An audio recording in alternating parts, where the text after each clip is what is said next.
Hello everyone, स्वागत है आप सबका learning with Gautam YouTube channel में। तो आज के इस वीडियो में हम करने वाले हैं क्लास 12th म्यूजिक के यानी कि संगीत के most VVI objective question answer को, जो कि आपके आने वाले बोर्ड एग्जाम के लिए काफ़ी ज़्यादा इंपॉर्टेंट प्रश्न रहने वाला है। तो आप लोग वीडियो को अच्छे से ध्यानपूर्वक और लास्ट तक जरूर देखिएगा। तो चलिए शुरू कर लेते हैं फर्स्ट क्वेश्चन से। और पहला क्वेश्चन है हमारा, ठुमरी संगीत में किसका प्रयोग मुख्य रूप से किया जाता है। ठुमरी संगीत जो होता है उसमें किसका प्रयोग मुख्य रूप से किया जाता है, तो गायक और तबला का प्रयोग किया जाता है, यानी कि ऑप्शन नंबर ए हो जाएगा।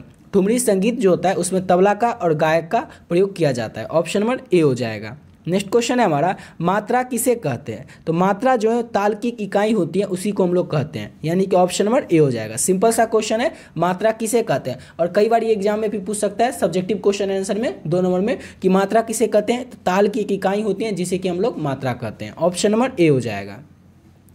अगला क्वेश्चन है, राग असावरी का समय क्या है, यानी कि किस चीज़ का समय यहाँ पर पूछा जा रहा है, तो उसके गाने का समय। राग असावरी जो है इसके गाने का समय क्या है, तो सुबह के समय में राग असावरी को गाया जाता है, यानी कि ऑप्शन नंबर इसका ए हो जाएगा। अगला क्वेश्चन करते हैं और नेक्स्ट क्वेश्चन है, हिंदुस्तानी शास्त्रीय संगीत में राग का छंद किसे कहा जाता है। हिंदुस्तानी शास्त्रीय संगीत में राग का जो छंद है ये किसे कहा जाता है, तो बंदिश को कहा जाता है। किसको कहा जाता है, तो याद रखिएगा बंदिश को, ऑप्शन नंबर इसका डी हो जाएगा। अगला क्वेश्चन है, संगीत रत्नाकर के लेखक कौन है। पिछले 10 साल की बात करें तो उसमें कम से कम ये क्वेश्चन 6 से 7 बार पूछा जा चुका है कि संगीत रत्नाकर के लेखक कौन है। कई बार ये पूछा गया क्वेश्चन, इसको अच्छे से आप लोग याद ही रखिएगा कि पंडित सारंग देव जो है वो संगीत रत्नाकर के लेखक हैं, ऑप्शन में इसका डी हो जाएगा। अगला क्वेश्चन है, राग दीपक का मुख्य स्वर कौन सा होता है। राग दीपक जो है इसका मुख्य स्वर कौन सा होता है, तो रे जो है ये राग दीपक का मुख्य स्वर होता है, यानी कि ऑप्शन नंबर इसका बी हो जाएगा। अगला क्वेश्चन है, संगीत में ध्वनि किसे कहते हैं। संगीत में जो ध्वनि है वो किसे कहा जाता है, तो ध्वनि की गति और धवन को किसको कहा जाता है, तो संगीत में जो ध्वनि है ये ध्वनि की गति, जो आवाज़ की गति होती है और उसका जो धवन होता है, कंपन होता है, उसी को कहा जाता है संगीत में ध्वनि, ऑप्शन में इसका डी हो जाएगा। अगला क्वेश्चन है, कर्नाटकी संगीत में अल्पना का क्या उद्देश्य है। कर्नाटकी संगीत, हिंदुस्तानी संगीत एक होता है और एक होता है कर्नाटकी संगीत। भारतीय शास्त्रीय संगीत में 2 संगीत होते हैं, एक कर्नाटकी संगीत और एक हिंदुस्तानी संगीत। तो इसमें पूछा जा रहा है कि कर्नाटकी संगीत में जो अल्पना होता है इसका उद्देश्य क्या होता है। तो इसका उद्देश्य होता है राग का वादन विस्तार करना, राग का जो वादन होता है उसको विस्तार करना, उसको लंबा करना, कर्नाटकी संगीत में अल्पना का उद्देश्य होता है। अगला क्वेश्चन है, राग मल्हार का समय क्या है। किस चीज़ का समय पूछ रहा है फिर से पूछ रहा है गायन और वादन का समय। राग मल्हार को कब गाया या बजाया जाता है, तो वर्षा ऋतु के समय में राग मल्हार के गाने बजाने का समय है। अगला क्वेश्चन है हमारा, शास्त्रीय संगीत के कितने प्रमुख अंग होते हैं। शास्त्रीय संगीत जो है इसके कितने प्रमुख अंग होते हैं, तो शास्त्रीय संगीत के 3 प्रमुख अंग होते हैं, ऑप्शन नंबर बी हो जाएगा।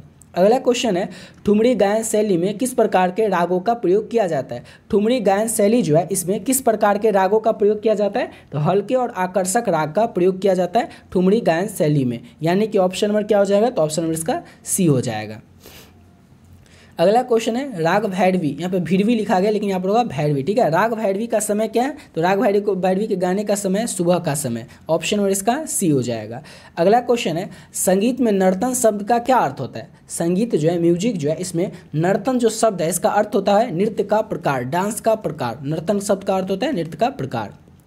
अगला क्वेश्चन है, भारतीय संगीत में तराना किस प्रकार का संगीत है। भारतीय संगीत में जो तराना है ये किस प्रकार का संगीत है, तो एक गायन शैली है। याद रखना, गायन है, वादन है, नृत्य है या लोक संगीत है। तो भारतीय संगीत में जो तराना है ये एक गायन शैली है, यानी कि ऑप्शन क्या हो जाएगा, तो ऑप्शन नंबर इसका ए हो जाएगा। और देखिए आप लोग अगर म्यूजिक का गेस्ट क्वेश्चन लेना चाहते हैं आपके आने वाले एग्जाम के लिए, तो इसका गेस्ट क्वेश्चन भी ले सकते हैं। ऑलरेडी कई सारे बच्चे जो है इसका गेस्ट क्वेश्चन ले चुके हैं, जिसमें कि ऑब्जेक्टिव और सब्जेक्टिव दोनों प्रश्न मिलता है। तो जो लोग भी इसका PDF ले चुके हैं वो वीडियो को थोड़ा स्किप करके थोड़ा आगे से देख लीजिएगा। जो लोग अभी तक इसका PDF नोट्स नहीं लिए वो समझ लीजिए कि इसमें आपको मिलेगा क्या क्या और कैसे लेना है, समझ गया। जो लोग ले चुके हैं वो वीडियो को थोड़ा आगे बढ़ा दीजिएगा, जो नेक्स्ट क्वेश्चन है वहाँ से देख लीजिएगा।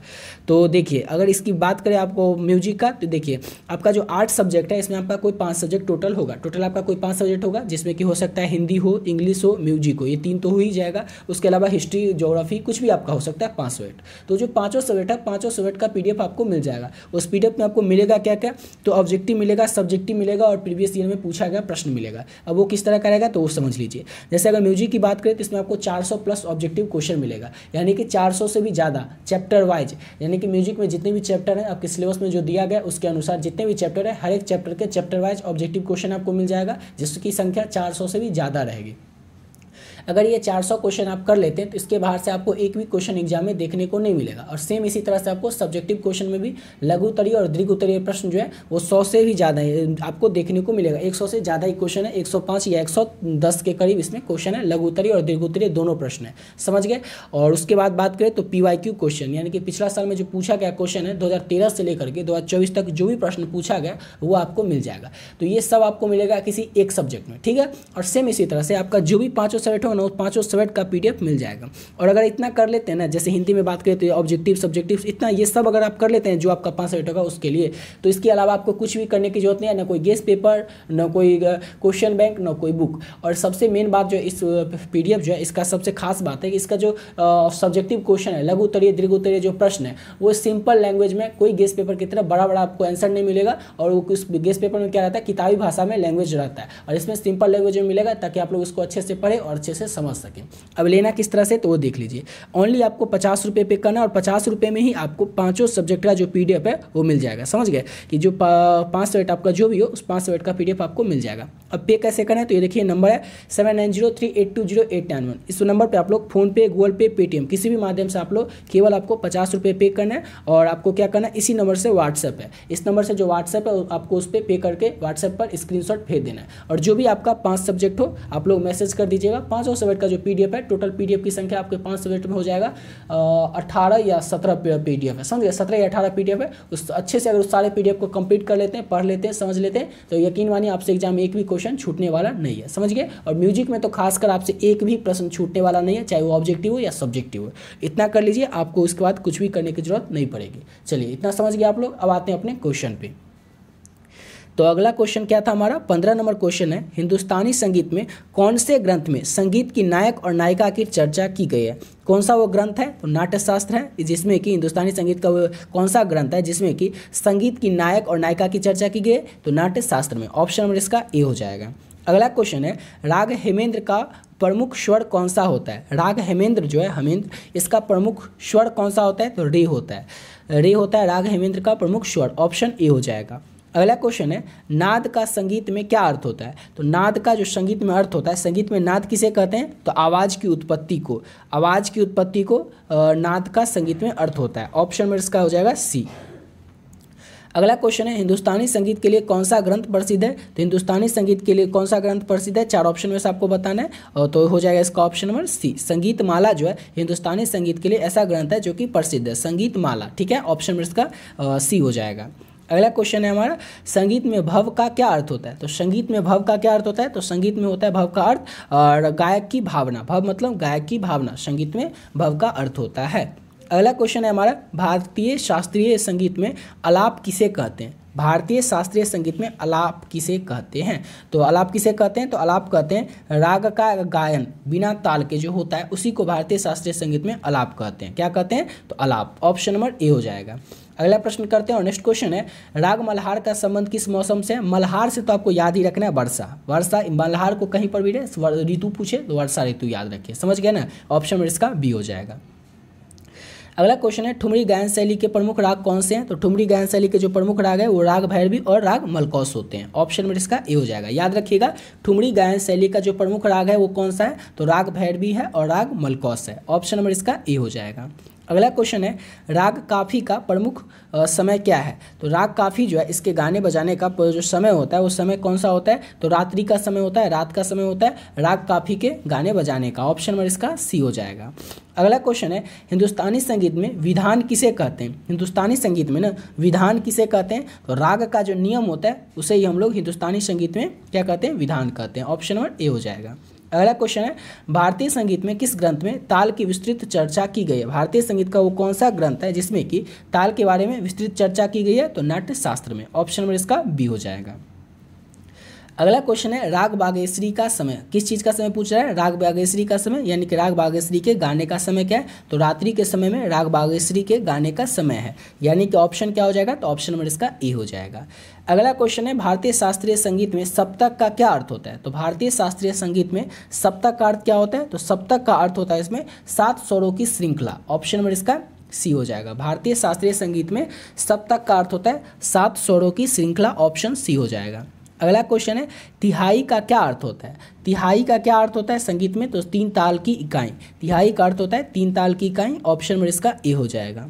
अगला क्वेश्चन है हमारा संगीत में गति का क्या अर्थ होता है। संगीत में गति का अर्थ होता है कि ताल की गति क्या है, यानी कि ऑप्शन नंबर इसका ए हो जाएगा। याद रखिएगा, संगीत में गति का अर्थ होता है ताल की गति। अगला क्वेश्चन है टप्पा किस प्रकार का गायन शैली है। टप्पा जो है यह किस प्रकार की गायन शैली है, तो टप्पा को याद रखना है हल्की गायन शैली है। टप्पा किस प्रकार की गायन शैली है, तो टप्पा जो है हल्की गायन शैली है। ऑप्शन नंबर इसका बी हो जाएगा। अगला क्वेश्चन है कर्नाटकी संगीत में राग को किससे पहचाना जाता है। तो कर्नाटकी संगीत में राग को जो है ये स्वर विन्यास से पहचाना जाता है। ऑप्शन नंबर बी हो जाएगा। याद रखिएगा, कर्नाटकी संगीत में राग को किससे पहचाना जाता है, तो स्वर विन्यास से। अगला क्वेश्चन है भारतीय शास्त्रीय संगीत में गमक का क्या अर्थ होता है। इंपॉर्टेंट क्वेश्चन है, याद रखेंगे आप लोग। तो गमक का अर्थ होता है स्वरों में कंपन। ऑप्शन नंबर सी हो जाएगा। भारतीय शास्त्रीय संगीत में गमक का क्या अर्थ होता है, तो स्वरों में कंपन होता है। अगला क्वेश्चन है हिंदुस्तानी संगीत में द्रुत का क्या अर्थ होता है। किस चीज़ का, तो द्रुत का अर्थ क्या होता है, तो तेज गति, यानी कि ऑप्शन इसका सी हो जाएगा। हिंदुस्तानी संगीत में द्रुत का अर्थ होता है तेज गति। अगला क्वेश्चन है राग दुर्गा का वादी स्वर क्या होता है। तो राग दुर्गा जो है इसका वादी स्वर सा होता है। क्या होता है, तो सा होता है राग दुर्गा का वादी स्वर। ऑप्शन सी हो जाएगा। और आज के इस वीडियो का लास्ट क्वेश्चन है हमारा हिंदुस्तानी संगीत में संगीत रत्नाकर के लेखक कौन है। सिंपल सा क्वेश्चन है, याद रखिएगा। संगीत रत्नाकर के लेखक कौन है, तो पंडित सारंग देव हैं। ऑप्शन में कहाँ पे है, तो ये ऑप्शन नंबर ए हो जाएगा। पंडित सारंग देव जो है ये संगीत रत्नाकर के लेखक है। ऑप्शन नंबर इसका ए हो जाएगा। इसी के साथ वीडियो पे कंप्लीट करते हैं। आशा करता हूँ आप लोगों को वीडियो अच्छा लगा होगा और आप लोगों को जितना क्लास करवाना है वो क्लास करते रहिए। ऊपर जो आपको पीडीएफ के बारे में बताया उस पीडीएफ को ले लीजिएगा। केवल 50 रुपये पे करना है और 50 रुपये में आपको 500 सब्जेक्ट का पीडीएफ मिल जाएगा। समझ गया, उस 500 सब्जेक्ट का पीडीएफ आप लोग ले लीजिएगा और अच्छे तरीके से तैयारी कर लीजिएगा। समझ गया, और उसको कर लेते हैं उसके बाद आपको कोई गेस्ट पेपर, कोई बुक, कोई क्वेश्चन बैंक जो होता है या कोई और कुछ भी करने की जरूरत आपको पड़ेगी ही नहीं। उतना बस आप लोग कर लीजिए, आपके एग्जाम के लिए इनफ है। तो मिलते हैं नेक्स्ट वीडियो में नए वीडियो के साथ।